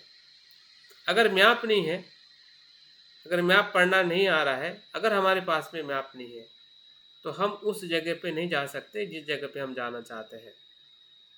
तो प्रतीक का होना या मैप का होना कितना महत्वपूर्ण है, जब हम कम समय में अच्छी तरह से उस जगह पे जाना चाहते हैं। नहीं तो फिर भटकते रहेंगे। अगर शायद पहुंच गए तो पहुंच गए, नहीं तो फिर ज़िंदगी में भटकाव के सिवा हमें कुछ नहीं मिलेगा। लेकिन अगर हमारे पास में मैप है, अगर पढ़ना आ रहा है, और चल रहे हैं उस मैप से, तो हम निश्चित ही है कम समय के अंदर सही तरीके से उस जगह पे पहुंच सकते हैं। तो वैसे ही अमिताभ बुद्ध का जो स्मरण है या बुद्ध की जो ध्यान साधना है, वो हमें बुद्ध स्वभाव तक लेके जाती है। और इसलिए हमने उसको समझना चाहिए, जानना चाहिए कि अमिताभ बुद्ध की ध्यान साधना ही हमारे हम बुद्धत्व के स्वभाव को समझना या उसके समीप जाने जैसा है। हुई नेंगू जो चाइनीज़ आचार्य है, उन्होंने यहाँ तक कहा है कि हमारे अंदर भी एक बुद्ध विद्यमान है, वही सच्चे बुद्ध है और उनके अलावा अन्य कोई बुद्ध नहीं है। तो इस प्रकार अपने अंदर के बुद्ध की शरण जाना ही सच्चे अर्थ में बुद्ध की शरण जाना। इसमें और हम स्पष्ट हो रहे हैं, इसमें ऐसा कुछ भी अस्पष्ट नहीं है। अगर हम स्पष्ट होना चाहते हैं तो, अगर हम स्पष्ट ही होना नहीं चाहते तो बहुत कुछ अस्पष्टता है। अगर हम दूसरे लोगों के साथ अगर हम कंपेयर करते हैं तो क्या ये तो फिर ईश्वर जैसा हो गया, फिर तो ये ऐसा हो गया, फिर तो वो वहाँ पे भी ऐसा है। वो भी लोग ऐसा ही कहते हैं कि भाई उनका कहना, उनका उद्देश्य अलग है। और यहाँ से तो हमने बिल्कुल स्पष्टता होनी चाहिए कि वो हमारे से ही लिए हुए सभी तत्व है। उनके पास कुछ नहीं उनका अपना, सिर्फ नाम है और भूल-भुलैया है, शोषण है, उसके अलावा उनका कुछ नहीं है। अगर एक जैसा कहीं पे हमें दिखाई देता है पढ़ने में, सुनने में, तो समझ जाना चाहिए कि ये सब बुद्ध के गुणों की ही चोरी है और कहीं नहीं है। लेकिन हम बौद्ध है तो बुद्ध के प्रति तो हमने पूरी तरह से दिल खोल के उसके लिए समर्पित होना चाहिए। उसमें कुछ भी ऐसा होने वाला नहीं है कि बुद्ध का ये भाव हमें गुमराह करेगा या हम गुमराह हो जाएंगे या फिर कोई हमें गलत कहेगा या अंधभक्त कहेगा। हाँ, ऐसा कुछ नहीं कोई कहेगा। कहेगा भी तो भी आप उसको स्पष्टता से कह सकते कि भाई ये अंधभक्ति नहीं है, ये सच्ची भक्ति है। अगर नहीं करोगे तो क्या होगा, एक तो हम बुद्ध की तरफ जा नहीं पाएंगे। लोग तो कहने वाले अगर आप नहीं भी करेंगे तब भी बोलेंगे और करेंगे तब भी बोलेंगे। फिर आपके मित्र हो सकते हैं, आपके घर वाले हो सकते हैं। तो हमारी ज़िंदगी तो बस ऐसे ही जाएगी कि भाई कौन क्या कह रहा है और मैं क्या कर रहा हूँ। हाँ, जबकि आप हमारा सभी का जीवन जो है अनित्य है और हम सभी एक ही सुख के लिए ढूंढ रहे हैं कि कहीं बुद्धत्व का सुख मृत्यु के पहले या बुद्ध का अनुभव मुझे मिल जाए। तो इसलिए हमें किसी की परवाह न करते हुए जो स्पष्टता जो है और जो हम समझ पा रहे हैं कि हमारे शरण में ही बुद्ध की शरण है और हमारे भीतर ही बुद्ध विद्यमान है। जब हम बुद्ध की शरण जाते हैं तो हम अपने खुद के बुद्ध की शरण जाते हैं। वही बुद्ध स्वभाव है, वही अमिताभ बुद्ध है। फिर इसमें कौन सी कल्पना रही, कौन सा इसमें भ्रम रहा? कुछ भ्रम नहीं है, क्योंकि हमें पता है कि मेरे भीतर के ही बुद्ध को मैं शरण जा रहा हूँ, उसी को मैं देख रहा हूँ, उसी के सहवास में रह रहा हूँ। उसी के सहवास में रहने से ही मेरा मन शुद्ध हो रहा है, क्लेशों से मुक्त हो रहा है या मुक्त होने का मैं निरंतर प्रयास कर रहा हूँ। भले मैं कमज़ोर हूँ, कमजोरी को भी हमें अनुभव करना है। कमज़ोर है तभी तो दुखी है। अगर कमज़ोर नहीं है तो हम दुखी कैसे हो सकते? कमज़ोर है, हम शील में कमज़ोर है, हमारे ध्यान में कमज़ोर है, प्रज्ञा में कमज़ोर है। और उस कमज़ोरी के साथ जब हम बुद्ध की प्रज्ञा में अगर हम समर्पित हो जाते हैं तो निश्चित ही है वो सभी कमजोरियाँ अपने आप ही शुद्ध होने लगती है और हम अपने बुद्ध के स्वभाव को प्राप्त कर सकते हैं।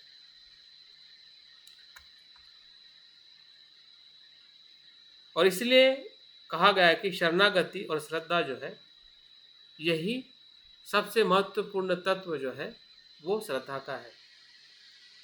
जब तक शरणागति नहीं होती है, जब तक हम बुद्ध को शरण नहीं जाते हैं, तब तक श्रद्धा भी उत्पन्न नहीं होती है। और जब तक श्रद्धा उत्पन्न नहीं होती है तब तक हम सही अर्थ में बुद्ध को शरण भी नहीं जा पाते। शरणागति में ही श्रद्धा की श्रद्धा भी बंधी हुई है। श्रद्धा बड़ा व्यापक तत्व है। बुद्ध धर्म में श्रद्धा का भरपूर महत्व है। वहाँ उन्हीं के लिए मुक्ति है, मुक्ति के द्वार खुले हुए जो श्रद्धावान है। श्रद्धा एक बल भी है, इंद्रिय भी है, जो हमने अभ्यास किया है इंद्रियों में। श्रद्धा के द्वारा ही वही भव की बाढ़ को भी पार किया जा सकता है। परंतु मूल बौद्ध धर्म में श्रद्धा का प्रज्ञा में पर्यावर्तन हो जाता है। मूल धर्म मतलब बुद्ध के मूल वचनों में श्रद्धा जो है प्रज्ञा में परिवर्तित हो जाती है। श्रद्धा यदि आदि में है तो अंत प्रज्ञा में लीन हो जाती है। शुरुआत में श्रद्धा होती है और वही श्रद्धा प्रज्ञा में लीन हो जाती है, प्रज्ञा में परिवर्तित हो जाती है। बिना श्रद्धा के ना कोई उपासक होता है, ना भिक्षु होता है। इसलिए श्रद्धा सबके लिए आवश्यक है, इसमें कोई नहीं छूटता है। हम श्रद्धा ये नहीं कह सकते कि जो कमज़ोर होते हैं या उपासक होते हैं या जो बुद्धिमान नहीं होते हैं वही श्रद्धावान, उसी के लिए श्रद्धा की ज़रूरत है। उनके लिए श्रद्धा की ज़्यादा ज़रूरत हो सकती है, ज़्यादा ज़रूरत हो सकती है। लेकिन जो बुद्धिमान भी है, जो शील में भी अच्छा है, ध्यान में भी अच्छा है, उस बौद्ध भिक्षु या उपासक या किसी भी बौद्ध साधक के लिए श्रद्धा के बिना वो आगे नहीं जा पा सकता है। क्योंकि श्रद्धा ही है कि जो अंतिम में वो प्रज्ञा में परिवर्तित हो जाती है। तो इस प्रकार से भी हम अपनी जो शरणागति है या हमारा शरण गमन है और हमारी जो श्रद्धा है उसके जो महत्व को हम समझ सकते हैं कि हम किस प्रकार से अपनी श्रद्धा का विकास करें। आगे हम आते हैं कि सुखावती पंथ की उत्पत्ति और मार्ग क्या है। अभी तक हमने ये जानने का प्रयास किया है कि श्रद्धा हो, भक्ति हो, बुद्ध के जीवन से या बुद्ध के साथ या बहुत जो प्राथमिक जो दर्शन है उसमें किस प्रकार से श्रद्धा भक्ति का अनुभव रहा है और किस प्रकार से बुद्ध के वचनों में ही हमें सुखावती या जो धर्म काया का हमें अनुभव मिलता है। अगर हम थोड़ा आगे बढ़ते हैं कि इसकी उत्पत्ति कब हुई है, जिसे हम सुखावती पंथ कहते हैं, और इसका मार्ग क्या है, इसका आचरण का मार्ग क्या है, ताकि हम उसको और स्पष्टता से समझ सकें। सुखावती का जो पंथ की उत्पत्ति जो हुई है, इसका उत्पत्ति का स्थान ही श्रद्धा का स्वरूप है। तथागत की बोधि में श्रद्धा करने से और श्रद्धा की अपेक्षा यही इस सुखावती पंथ का प्रारंभ है। परंतु जिस बौद्ध भक्ति के बाद या भक्ति का विकास हुआ है, जिसमें परिणाम रूप सुखावती पंथ आविर्भाव हुआ है, उसमें श्रद्धा के साथ साथ विश्वास भी अपेक्षित है। ये सूक्ष्म भेद है। अगर हम थोड़ा बुद्ध के समय में जो श्रद्धा और भक्ति थी और ये सुखावती पंथ में जो श्रद्धा और भक्ति का स्वरूप निर्माण हुआ है, उसमें थोड़ा भेद है। थोड़ा भेद ये है कि उस समय जब बुद्ध स्वयं थे तो उन पे विश्वास रखने की कोई आवश्यकता नहीं थी, श्रद्धा से ही भक्ति निर्माण हो जाती थी। लेकिन जब शाक्य मुनि बुद्ध के शरीर का समाप्त हुआ 80 वर्ष में, उसके बाद में जो बुद्ध की जो करुणा थी उस पर विश्वास रखना ज़रूरी पड़ गया। जैसे कि उदाहरण के तौर पे अगर हमारे माता पिता कुछ धन कमाते हैं और विरासत छोड़ के जाते हैं, अभी विरासत छोड़ के गई है, जो विरासत शुद्ध सम्यक आजीविका से प्राप्त की है और माता पिता अभी नहीं है, तो माता पिता की जो विरासत जो है वो हमारे लिए सुख का कारण बनती है, माता पिता नहीं। माता पिता जब तक थे तब तो उन्होंने हमें मदद की है, समझ में आ रहा है ना। जब तक माता पिता थे तब तक उन्होंने हमें मदद की है, हमने मदद ली है, तब तक की श्रद्धा वो तो थी। लेकिन जब माता पिता शरीर से नहीं है लेकिन उनकी विरासत है, उनका धन है, तो उस धन पे आपको विश्वास रखना पड़ेगा कि ये शुद्ध है। अगर विश्वास नहीं होगा तो आप कनेक्ट नहीं हो पाएंगे आपके माता पिता से। वैसे ही बुद्ध के साथ या बुद्ध के समय जो भक्ति थी और सुखावती पंथ में जो भक्ति का जो स्वरूप जो विकसित होते हुए, और हम किस श्रद्धा को मान रहे हैं या किस श्रद्धा के साथ में हमें आगे जाना है, तो वो हमें समझ में आना जरूरी है। तो इस श्रद्धा में विश्वास सबसे महत्वपूर्ण घटक है। और विश्वास किस पे? बुद्ध के करुणा पर, कि वो तारने वाली करुणा है। अगर तारने वाली करुणा नहीं है, ऐसा अगर हम मानते हैं कि नहीं, शाक्यमुनि बुद्ध तक जो बुद्ध थे उसी को मैं मानता हूं, तो उससे आप जुड़ नहीं पाओगे, क्योंकि वो तो है ही नहीं। शाक्यमुनि बुद्ध नहीं है, लेकिन शाक्यमुनि बुद्ध की करुणा है, और उसी करुणा के स्वरूप में अमिताभ बुद्ध का निर्माण हुआ है। ठीक है। और उस पे विश्वास रखना मतलब बुद्ध की करुणा पे विश्वास रखना, यही सुखावती पंथ की श्रद्धा और भक्ति है। इतना ही फर्क है, बाकी कुछ भी फर्क नहीं है। बाकी तो सब कुछ शाक्यमुनि बुद्ध का ही ये दूसरा रूप है, जिसे हम धर्मकाया कहते हैं। बुद्ध ने स्वयं कहा है कि मेरे महापरिनिर्वाण के बाद कोई इस धर्म का नेतृत्व करेगा या इस आंदोलन का नेतृत्व करेगा, तो धर्म और विनय है। तो धर्म और विनय ही बुद्ध की धर्मकाया है, अगर हम उस संदर्भ में देखते हैं। तो वो धर्म और विनय को जब तक हम करुणा के रूप में नहीं देखेंगे कि यही बुद्ध की करुणा है, और उसको देखने का तरीका शब्दों में भी देख सकते हैं, जो हमें अभी सुनने पढ़ने में आते हैं कि बुद्ध ने ये कहा था कि धर्म विनय ही, उसको उस रूप में भी देख सकते हैं, या एक आदर्श रूप में भी देख सकते हैं, जो हमें अमिताभ बुद्ध को देखते हैं। अभी देखने के तरीके दो है, क्योंकि मन भी दो प्रकार से देखता है, विचारों से भी देखता है और कल्पना से भी देखता है। अभी विचारों का देखने वाला मन 5% है या 10% है, तो हमारा मन उतना ही समझेगा। 90% का क्या? 90% जो मन हमारा जो है वो भावनाओं से जुड़ा हुआ है, और भावनाओं से जुड़ी हुई मानसिकता को या मन को बदलने के लिए वही स्वरूप को हमें निर्माण करना पड़ेगा कि जो हमारी भावनाओं को शुद्ध करे, और तब जाके हमारी जो बुद्ध के प्रति जो सच्ची भक्ति जो है, जो उस समय के जो उनके जो अनुयायी रहे थे, जितने भी बुद्ध के उपासक रहे थे, उनमें जो भक्ति थी, क्योंकि बुद्ध स्वयं अस्तित्व में थे। बुद्ध का निर्माण काया और धर्म काया दोनों आमने सामने थी, प्रतिपेक्ष थी। और इसलिए बुद्ध कहते हैं कि जो धम्म को देखता है वो बुद्ध को देखता है, जो बुद्ध को देखता है वो धम्म को देखता है। लेकिन बुद्ध के महापरिनिर्वाण के बाद बुद्ध को देख के हम धम्म को नहीं देख सकते। बुद्ध की धर्म निर्माण काया को देख के हम धर्म काया को नहीं देख सकते। धर्म काया को देख के हम बुद्ध के निर्माण काया को देख सकते। अगर आज हम धर्म काया को समझते हैं, जानते हैं, तो शाक्यमुनि बुद्ध का जो निर्माण काया का जो स्वरूप जो था, जो हम शब्दों में सुनते हैं कि वो कारुणिक थे, वो प्रज्ञावान थे, वो बलशाली थे, ये शब्दों में जो भी हम सुन रहे हैं, जान रहे हैं, उसको हम समझ सकते हैं,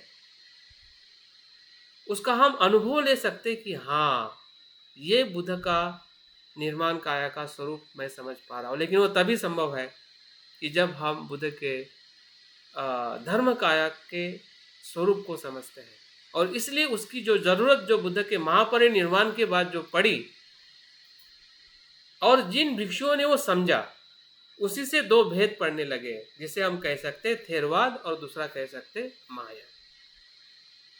भेद पड़ने का ऐसा कोई कारण नहीं था कि जो बुद्ध की शिक्षा को कोई अमान्य करने वाला भिक्षु नहीं था या मतभेद करने वाला भिक्षु नहीं था।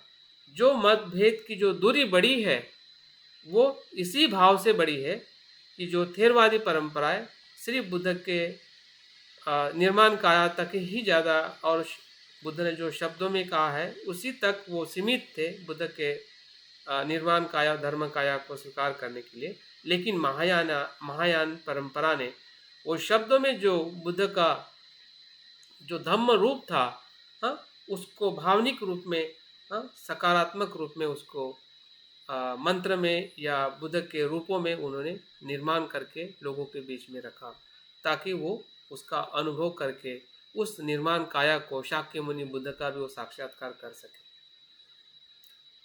तो ये जो कनेक्टिविटी जो है, यही कनेक्टिविटी अगर हम समझ में आती है तो बहुत सारे हमारे संभ्रम जो है वो पूरी तरह से टूट सकते हैं, और हमारी जो भावनिक जो प्रतिसाद देने की हमारी जो आज की जो क्षमता है जो रुकी हुई है, या उसको हम रोक रहे हैं क्योंकि हमें उसका कनेक्शन नहीं मिल रहा है कि ये कहाँ से और क्यों आई है, और कहाँ से और क्यों आई, जब तक उसका जवाब हमें पूरे स्पष्टता के साथ या उस लिंक को, उस कड़ी को अगर हम नहीं समझ पाते हैं, तब तक ये संभ्रम हमारे मन में भी रहेगा, और लोग भी इसका जब बात करेंगे तो उसको अगर समाधान नहीं मिलेगा तो 10 बातें करेगा कि ये लोग ऐसे ऐसे है, ऐसे करते रहते हैं, हाँ, जबकि ये बुद्ध की शिक्षा नहीं है। तो फिर उसको जवाब देना हमारे बस की बात नहीं है। अगर हमें खुद ही पता नहीं होगा तो हम भी संभ्रमित हो सकते हैं। तो सुखावती पंथ में ये सबसे महत्वपूर्ण है, विश्वास रखना बुद्ध के करुणा पर। और यही अमिताभ बुद्ध जो है, जिसे हम शाक्य मुनि बुद्ध का ही पारमार्थिक रूप कह सकते हैं, या फिर शाक्य मुनि बुद्ध का जो धम्म काया का रूप है, वही अमिताभ बुद्ध है। और बुद्ध की जो पूर्व जो प्रणिधान जो है, या बुद्ध ने जब बुद्धत्व प्राप्त किया और लोगों के हित और कल्याण के लिए उन्होंने अपने जीवन को समर्पित किया, जिसे हम माँ करुणा कहते हैं, तो इस करुणा को बुद्ध के अनेक जन्म के पूर्व के संकल्प के साथ में उसको जोड़ा गया है। जब सिद्धार्थ सुमेध थे, जब पहली बार उन्होंने बुद्धत्व प्राप्त करने का संकल्प किया और परिधान किया कि मैं अपने आप को तारकर संसार के सभी जीवों को जब तक नहीं तारूंगा, जब तक मैं उन सभी जीवों को, आखिरी से आखिरी जीव को जब तक मैं भवसागर से पार नहीं करूंगा, तब तक मैं निरंतर लोगों को मदद करूंगा।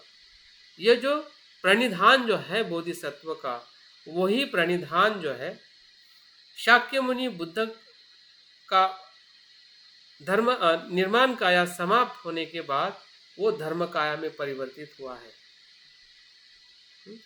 उनका संकल्प उस धर्म काया के माध्यम से निरंतर, हाँ, लोगों को भव सागर से पार करने के लिए निरंतर वो कार्य करता है, जिसे हम बुद्ध की महाकरुणा कहते हैं सामान्य तौर पे। और उसका जो कनेक्शन जो है वो उनके जो पूर्व प्रणिधान जो है, जो उन्होंने बोधिसत्व के समय जो बुद्धत्व प्राप्त करने का जो उन्होंने संकल्प किया था, और सिद्धार्थ इस जन्म में उन्होंने बुद्धत्व प्राप्त किया था, हाँ, और बुद्धत्व प्राप्त करने के बाद जब उन्होंने अपने शरीर का भी त्याग हुआ, शरीर भी उनका महापरिनिर्वाण को प्राप्त हुआ, और उसके बाद जो स्वरूप हमें उनका इस अमिताभ बुद्ध के रूप में जो मिल रहा है, वो उसके साथ में कनेक्शन है। मतलब कनेक्शन नहीं है, अपने आप से ही कैसे आया है और उसका कोई आधार नहीं है। इस बात से भी हमें कभी कभी लगता है कि इसकी कोई ज़रूरत नहीं है, और जब ज़रूरत ही नहीं है तो करने में भी हमें आनंद और स्पष्टता नहीं होती है। लेकिन जब हमें लगता है कि ज़रूरत क्यों है, ये कहाँ से आया है, इसका स्रोत क्या है, तो निश्चित ही है करने में भी हमें आनंद मिलेगा, और उसका अनुभव भी हमें उस तरीके से मिल पाएगा कि जिसके लिए उसका विकास और उसकी आवश्यकता निर्माण हुई है। तो इस प्रकार से भी कहा जाता है कि बुद्ध का जो प्रणिधान है लोगों के दुख को मुक्त करने का, वही अमिताभ बुद्ध का स्वभाव है। और सचमुच अमिताभ बुद्ध ही हमारे अंदर स्थित है, सब प्राणियों के अंदर स्थित है, बुद्ध स्वभावी है, परंतु उनको देखने के लिए श्रद्धा के साथ साथ विश्वास भी आवश्यक है, और यही सबसे बड़ा अभिप्राय है। अगर श्रद्धा है, अगर विश्वास नहीं है, तो हम अमिताभ बुद्ध के सहवास में नहीं जा सकते हैं, या अमिताभ बुद्ध हमारे सहवास में नहीं आ सकते। अगर हम बुद्ध के सिर्फ प्रज्ञा को देख के ही अगर हम श्रद्धा रख रहे हैं, और हमें बुद्ध की जो करुणा जो है उसके प्रति अगर हम संवेदनशील नहीं है, तो शायद अमिताभ बुद्ध को हम पूरी तरह से संदर्शन नहीं कर सकते। इस पंथ में बुद्ध की जो अंततः हमारे भीतर विद्यमान बुद्ध स्वभावी है, जो हमने इसके पहले ही देखा है, और इस सुखावती पंथ का ही एक तात्विक दृष्टि है, जो प्राय समान ही अभिप्राय हो जाता है। अमिताभ बुद्ध का एकमात्र मार्ग है। उसका मार्ग जो है, जैसे कि बुद्ध ने हमें 84,000 प्रकार के मार्ग बताया है। त्रिपिटक का पूरा संकलन जो है 84,000 मार्ग है, 84,000 बुद्ध की शिक्षा है। उसको अगर हम कुछ और कम इसमें देखते हैं तो 250 प्रकार की महत्वपूर्ण शिक्षा है।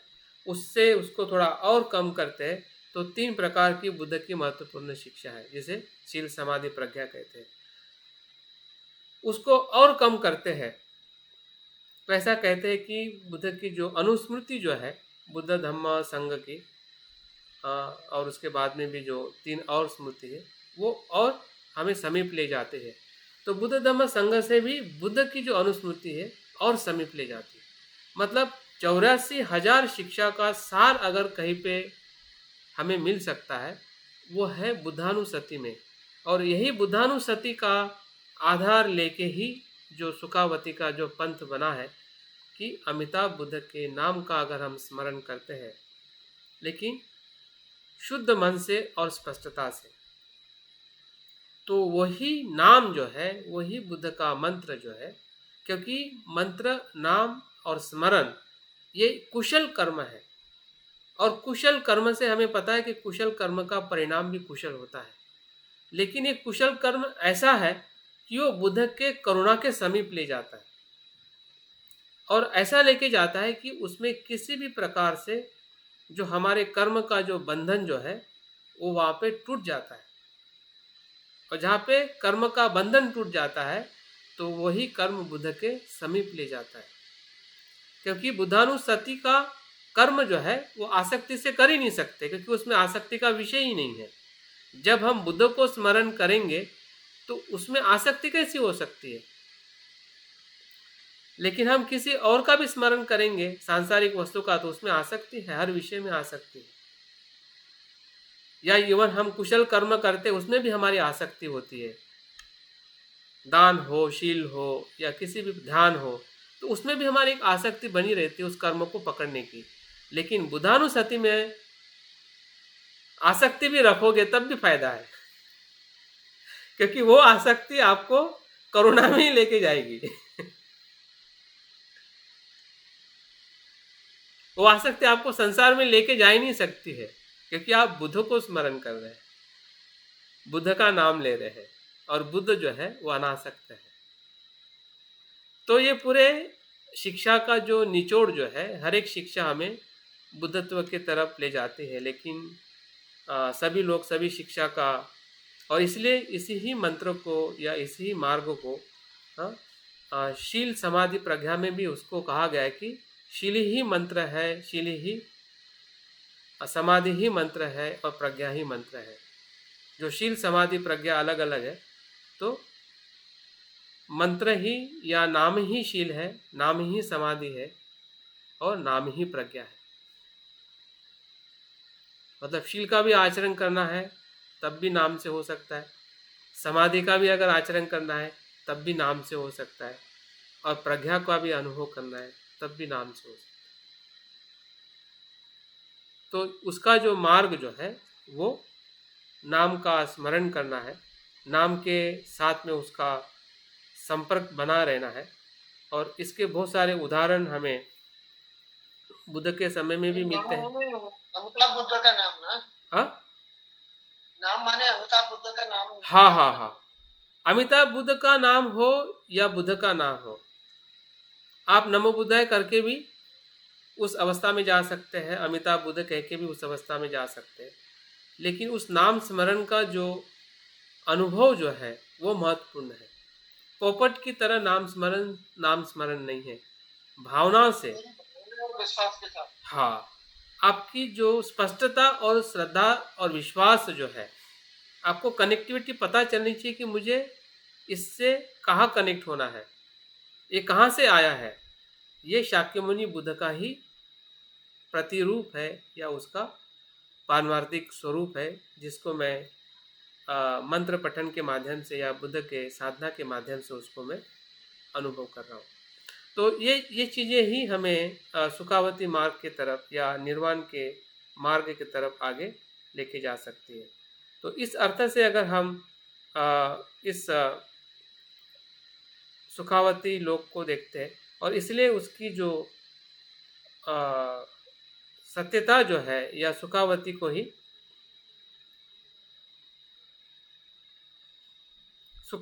ही नाम साधना के रूप में भी जाना जाता है। हाँ? और ये नाम साधना जो है, ये सभी रूपों में और सभी पर्यायों में अमिताभ तथागत वास्तव में शाक्य मुनि बुद्ध के ही पारमार्थिक और आदर्श रूप है। हमें इसमें भी बहुत ही स्पष्टता से समझ लेना है, जैसे मैंने पहले ही बताया। इसलिए जो भी भक्तिमान या भक्तिवान लोग अमिताभ बुद्ध का या नमो अमिताभ भी कहते हैं के रूप में उन भगवान को नमस्कार करते हैं, वे सब महाकारुणिक उन भगवान अरहंत सम्यक संबुद्ध का भी अनुस्मरण करते हैं, उनका ही चिंतन करते हैं, उनका ही जपते हैं और उनकी ही शरण में जाते हैं। जितनी बार अमिताभ बुद्ध को हम नमस्कार करते हैं, उतनी ही बार प्राणों से उन भगवान अरहंत सम्यक संबुद्ध की ही शरण जाना, ऐसा जानना चाहिए। बुद्धानुस्मृति का ही सघन रूपी ही बुद्ध के नाम को लेना है। साधना यह उसी का ही रूपांतरण है और उसी को सुखावती पंथ कहा जाता है। भारत में जितने भी नाम साधना का विकास हुआ है, वो बुद्ध के नाम के मनसिकार या उनके मन हृदय में धारण कारण अर्थात उनके अनुसरण चिंतन मनन तक ही जा सकता है। उससे आगे नाम उच्चारण का अभ्यास आया है। तो जो भी भारत में संत परंपरा है, या अगर हम सिख परंपरा भी देखते हैं जिसमें नाम के आधार पे ही सिख परंपराएं है, संत परंपरा है, उसी का निर्माण हुआ है। तो सबसे पहले अगर भारत में किसी पंथ में या धर्म में नाम स्मरण या नाम की या मंत्र की जो साधना जो विकसित हुई थी, वो सुखावती पंथ में, जिसे हम महायान का पंथ कहते हैं, और इसी पंथ के आधार पे ही आगे की ध्यान साधनाएं भारत में विकसित हुई है, जो हमें इसके माध्यम से जानने को समझने को मिल रहा है। तो बुद्ध का अनुस्मरण ही अमिताभ बुद्ध का अनुस्मरण है, और अमिताभ बुद्ध का अनुस्मरण ही बुद्ध का अनुस्मरण है। तो अंतिमता ये जो नाम का स्मरण करने का जो साधना जो है, वो बुद्धानुसति का ही विकसित स्वरूप है। हमें दो बातें इसमें समझनी चाहिए। एक तो बुद्ध की जो धर्म काया जो है, वो शाक्य मुनि बुद्ध से आई है, धर्म काया कहीं और से नहीं आई। शाक्य मुनि बुद्ध का ही ये पारमार्थिक रूप है, जिसे हम अमिताभ बुद्ध कहते हैं। दूसरा यह है कि जो भी हम नाम स्मरण करने का ध्यान करते हैं, नाम स्मरण भी ये बुद्धानुसति से ही आया हुआ स्वरूप है। अगर दो बातें अगर हम स्पष्टता से समझ पाते हैं, तो निश्चित ही है जो भी ध्यान साधना हम करते हैं या करेंगे, तो हम कभी भी संभ्रम में नहीं जाएंगे। हमें पूरी तरह से जानकारी रहेगी कि मैं जो ध्यान साधना कर रहा हूँ, वो पूरी तरह से मुझे बुद्धत्व की तरफ ले जाने वाली है या सुखावती की तरफ ले जाने वाली है। तो मुझे लगता है कि विषय थोड़ा और लंबा है, तो कुछ बातें आने वाले कल तो क्लास नहीं होगा, लेकिन परसों के क्लास में हम इसके कुछ बाकी जो मुद्दे हैं, बुद्ध का जो पूर्व प्रणिधान है, या कुछ और दो तीन बातें हैं, या त्रिकाया है, त्रिकाया का भी हमें थोड़ा संदर्भ लेके बात करनी है, ताकि जिन जिन शब्दों से हम जान पा रहे हैं कि ये श्रद्धा भक्ति का किसके साथ ज़्यादा संपर्क है, संबंध है, अगर उन बातों को अगर हम थोड़ा स्पष्टता से समझ लेते हैं तो हमारे मन में ज़्यादा संभ्रम नहीं रहेंगे, विचिकित्सा नहीं रहेगी, और विचिकित्सा और संभ्रम नहीं रहेंगे तो निश्चित ही है हमारा जो मार्ग जो है श्रद्धा के तरफ, भक्ति के तरफ बढ़ने का सुस्पष्ट हो जाएगा। तो मैं यहाँ पे अपनी बात पूर्ण करता हूँ और एक आखिरी उदाहरण बता के मैं आज का वर्ग समाप्त करता हूँ।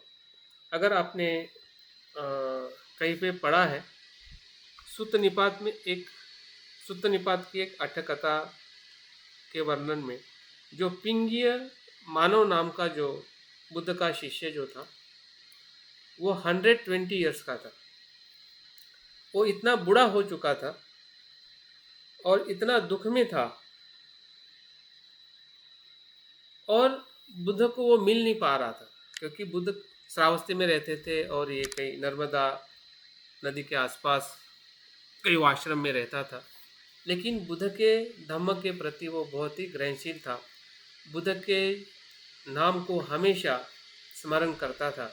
लेकिन बुद्ध के नाम को स्मरण करने से भी उसको समझ में नहीं आ रहा था कि बुद्ध को मैं कब और कैसे मिलूं, क्योंकि वो काफ़ी दुख और उनकी जो उम्र जो थी ज़्यादा थी। तो उसके समीप ही उसके जो मामा, जो बावरी नाम के मामा थे, उसके पास में वो जाता है, क्योंकि वो भी बुद्ध का अनुयायी होता है। तो मामा के पास में जाके वो अपनी व्यथा बताता है कि मैं बुद्ध को मिलना चाहता हूँ, लेकिन मैं काफ़ी शरीर से भी दुखी हूँ, लेकिन मैं कैसे बुद्ध को मिलूँ। तो बावरी उसको एक प्रश्न करता है, क्या तुम्हें ऐसा लगता है कि जब भी तुम सुबह उठते हो तो क्या तुम बुद्ध से अलग पाते हो या समीप पाते हो? जब भी तुम जागते हो तो बुद्ध से तुम अपने आप को समीप पाते हो या दूर पाते हो? तो पिंगे कहता है अपने मामा से कि मैं उनको समीप पाता हूँ। जब भी मैं सुबह उठता हूँ और फिर आगे और बातें करते हैं।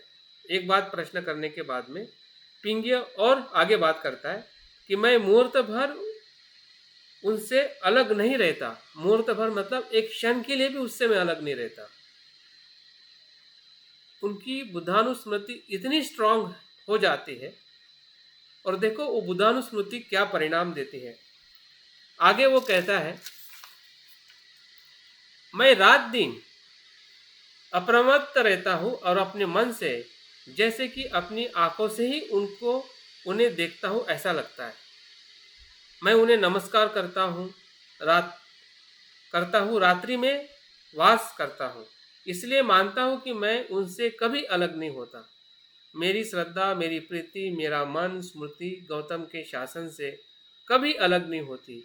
जिस दिशा में बुद्ध महाप्रज्ञा बुद्ध जाते हैं उस दिशा में मैं नमस्कार करता हूँ। मेरा जीर्ण अशक्त शरीर वहाँ नहीं जा सकता, परंतु मन के संकल्प से मैं उनके पास ही जाता हूँ। मेरे मन में उस बुद्ध से जुड़ाव हुआ है। जब पिंगीय मानव अपने मामा बावरी से उपयुक्त रूप से अपनी बुद्धानुस्मृति के संबंध में कह ही रहे थे, देखिए अभी यहाँ पे क्या चमत्कार होता है। वो अपना वर्णन कर ही रहे थे अपने मामा के सामने, तो उसी समय श्रावस्ती में समाधि में वैसे भगवान ने इन सब को देख और वे निर्माण काया धारण कर वहाँ नर्मदा नदी के तीर पर स्थित बावरी ब्राह्मण के आश्रम में पिंगीय मानव के सामने प्रकट हुए और उनकी शक्ति से उसे अनंतव पद प्राप्त हो।